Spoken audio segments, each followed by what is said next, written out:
निवृत्ती कशाने होईल.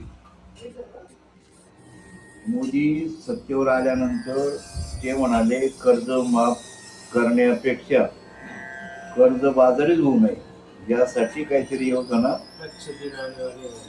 जाऊ दे. त्यांचा मुद्दा आपला काय म्हणतात, कर्ज माफ करण्यापेक्षा कर्जबाजारीच होऊ नये हा उपाय शोधा. तसं इथंही समोर दुःखाची निवृत्ती व्हाव्यासाठी प्रयत्न करायचा का दुःख काय हे समजून घ्यायचं.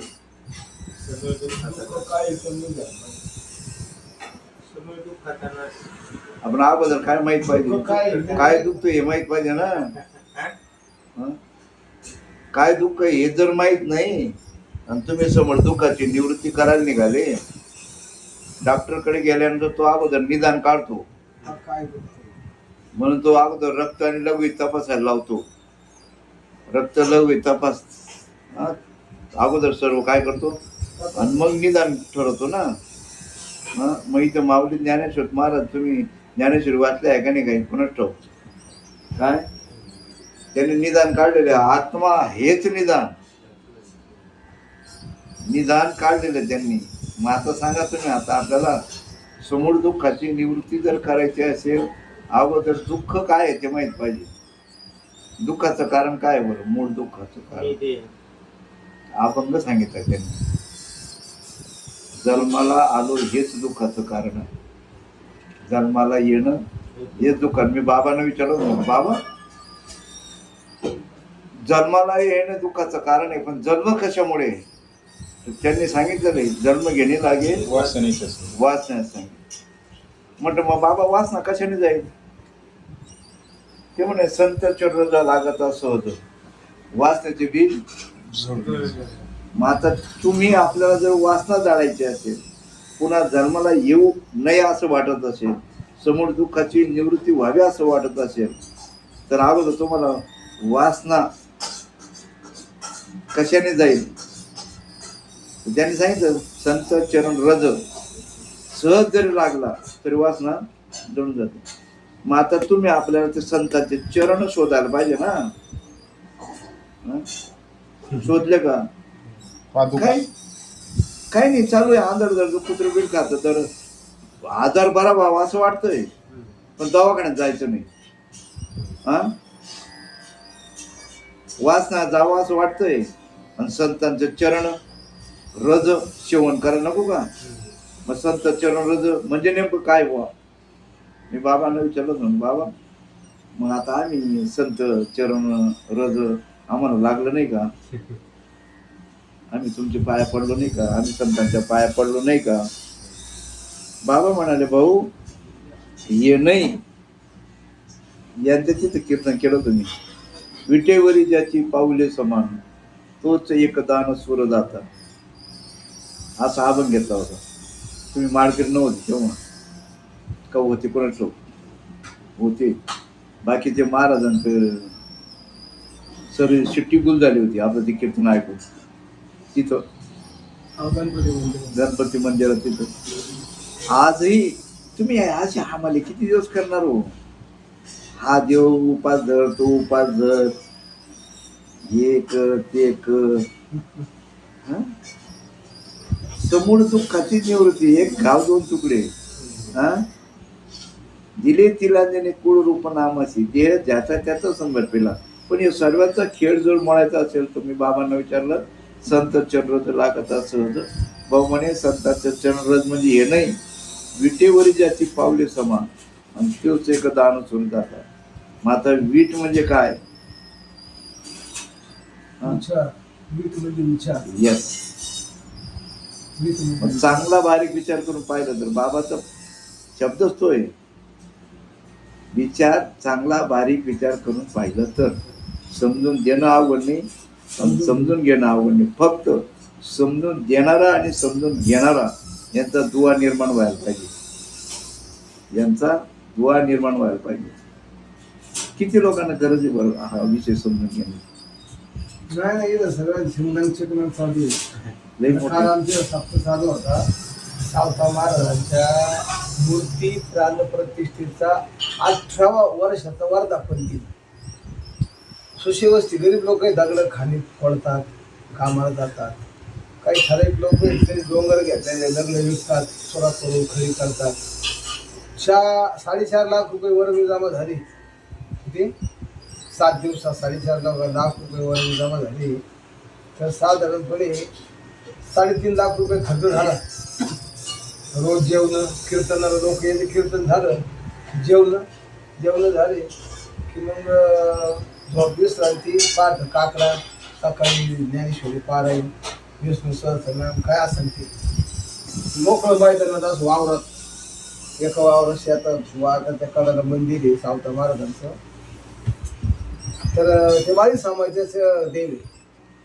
ते काय सगळ्याचे नाही, पण तिथं कराळे वस्ती, पहिले सुशी वस्ती म्हणून करायचं. सुशी म्हणजे वारी. कराळे वस्ती, वारुळी वस्ती, सुशी वस्ती. आमच्या गावातली वारुळी थोडी धनिक लोक आहेत, धन दांगडे लोक आहेत. त्यांना त्यांनी त्याच्यात देणं ओळखून घेतलं. 5-6 वर्षानंतर बाळकृष्ण महाराज भोंदे त्यांच्या हस्ते प्राण प्रतिष्ठा झाली. त्यांच्यात मीच होतो म्हणलं. ते म्हणले आपल्याला सप्ताह करायचा आहे तात्या, आपण बाळू महाराज जाऊ बांधतात तात्या ते मैपत तात्या. ते म्हणले आपल्याला सप्ताह करायचा, पण 1 दिवस मूर्ती बसायची आणि दुसऱ्या दिवशी भांडरा करायची, किंवा त्या दिवशीच बाळू बापा जेव घालायची. महाराजाकडे गेले. महाराजांना म्हणजे महाराज काय आम्हाला एवढी माहीत नव्हती ते बरं का. ते आम्ही गेलो तिथं ताई होत्या, वडाचं झाड आहे ना, त्याच्या मागे त्या बागात खुरपीत होते ते आळे, संत्र्याचे आळे खुरपीत होते. बाबा म्हणून कुठे गेले महाराज? ते म्हणले महाराज पाठीमागे येते.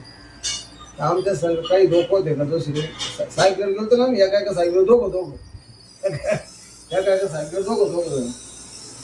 मग ते विचारलं होतं, बाबा हे आम्ही आलो. अरे बरं झालं अरे बस. एक जण म्हणला पुढे बाबू महाराज. ते म्हणते ती येते ते तिकडे गेले, खाली येते बरं. तेच होते. आम्ही म्हणलं अरे हे काय हेच बाळू महाराज आहेत ना. तेव्हा हेच काय गावठी द्वातार, आंगड गावठी, द्वातार गावठी, बंडी गावठी, हा, आणि खुरपीत होती आळे. मग ते म्हणले अरे पोरं हो, मूर्त बसायची तुम्हाला 1 दिवसाची नका सप्ताह करा, तुम्हाला मी महाराज देतो थोड्या किमतीचे. काय त्यांना 50-100 रुपये द्या. केलं त्यांनी सप्ताह. कीर्तन व्हायचं. तिथं आपल्या घरी जेवण कीर्तनाला यायची. पण आता जेवण कीर्तनाला नाही, कीर्तनाला आल्यावर जेवण पाहिजे, जेवणासाठी येतात. हा. तर जे माणसं 50% लोकांच्या गळ्यात माळ नाही, ज्यांना धर्माचं परमार्थाचं ज्ञान नाही, असे लोक कीर्तनाला येऊन बसले. बरं यायला हरकत नाही. दान धर्म करणाऱ्या जे पुरुष मंडळी आहेत ते देते होतात आपल्याला मानाच्या पानाप्रमाणे. पण बायांचा जीव थोडा लोक होतो. 11,000, 21,000, 25,000 रुपये वर्गणी लोक देते. किती? हे 4.5 लाख रुपये वर्गणी काय झाली? आता ते बाळू महाराज गेले बिचारी, वारले. त्यांचा इथं सप्ताह होती पिंपळगावला, पुण्यतिथीला. त्यांच्या सप्त्यात आमच्या गावाची सुशी वस्तीची पंगत असते.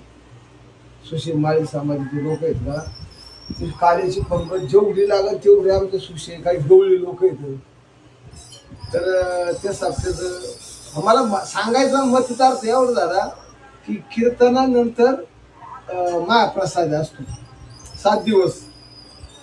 तर ते अनाधिकारी लोक त्याच्यात, आणि कीर्तनकार काही एवढे फारसे पिकलेले आंबे नव्हते. आता ते रात्री कोणत्या एक बाबाचं कीर्तन होतं बघा. कीर्तनाच्या आधी चेच नाचायची जास्त पत्राचा वाणी. फक्त नाव घ्या बरं का. आणि मग ही काय भानगडी आहे, अशी काय भानगडी होती. ज्याच्याकरता लोक आले त्यांनी पोट भरा ना आमचं कीर्तनाने. ते कीर्तन आम्हाला ऐकायचं. कीर्तनाने मुक्ती होती ना. तुम्ही काल याचा काही विषय घ्या. तुम्ही रात्री काला झाला, रात्री उन्हामुळं बाहेर असं कंपाऊंड होतं, थोडं डेकोरेशन होतं, पांडुरंगाच्या मूर्ती होत्या, म्हणजे सावता महाराजाचं, एकीकडे बाळकृष्ण महाराजांचं बोल, त्यांचं फोटो, एकीकडे तुकारामाचा फोटो असतो. लय मोठा खर्च, आभार खर्च. आणि काय त्यांचं कीर्तन पोटच नाही बोललं आमचं. स्वयंपाक खूप सुंदर केला. गुलाबजाम, बटाटवडे, भजे, पुऱ्या, भाज्या, 2-4 प्रकारच्या चटण्या, कोशिंबिऱ्या. हे खाऊन हे पोट भरून हाय खाऊन आगायचा विषय. पण जे ज्ञान मिळायला पाहिजे होतं कार्याचं, ती नाही ना मिळलं. आता कृष्णाचं घेईन, आता गोपाळाचं घेईन, आता सवंगाड्याचं घेईन, आता गायाचं घेईन, काहीच नाही घेतलं बुवा. काय म्हणजे असं कसं करायचं कीर्तन? मला डोक्यात फटका बसला, म्हणजे असं कसं काय कीर्तन करायचं? कृष्ण चरित्र जरी नेहमी ऐकत असलो आपण, ते थोडं तरी सांगायला पाहिजे ना. काहीच नाही, पण पैसे खूप खर्च झाले. हा दुःख मला हे झालं, तर गोरगरीब लोक कामाला जाऊन बिचारे नावासाठी सुशे करडे वारले ही मंडळी त्यांची ऐपत नसताना ते दिले बुवा. काही 2100 रुपये दिले, काही 5-5 हजार दिले, काही 11-11 हजार दिले, काही 21-21 हजार दिले.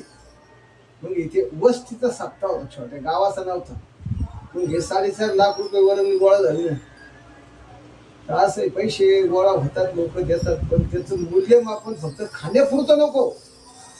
फरक पडायला पाहिजे. फरक का नाही पडत? कीर्तन मोरायला पाहिजे की नाही, अंगात झिरपायला पाहिजे की नाही? पाणी गावाला देतो आम्ही का गावताला? गावाला पाणी देतात ना, गाव यायला पाहिजे. गावातच उगाच आपोआप खावं तेवढं असं ठरायचं. म्हणजे माझं चुकलं तर क्षमा मागतो बरं का आपण. तुमच्यापुढे एवढं दाट नाही बोलायला पाहिजे. नाही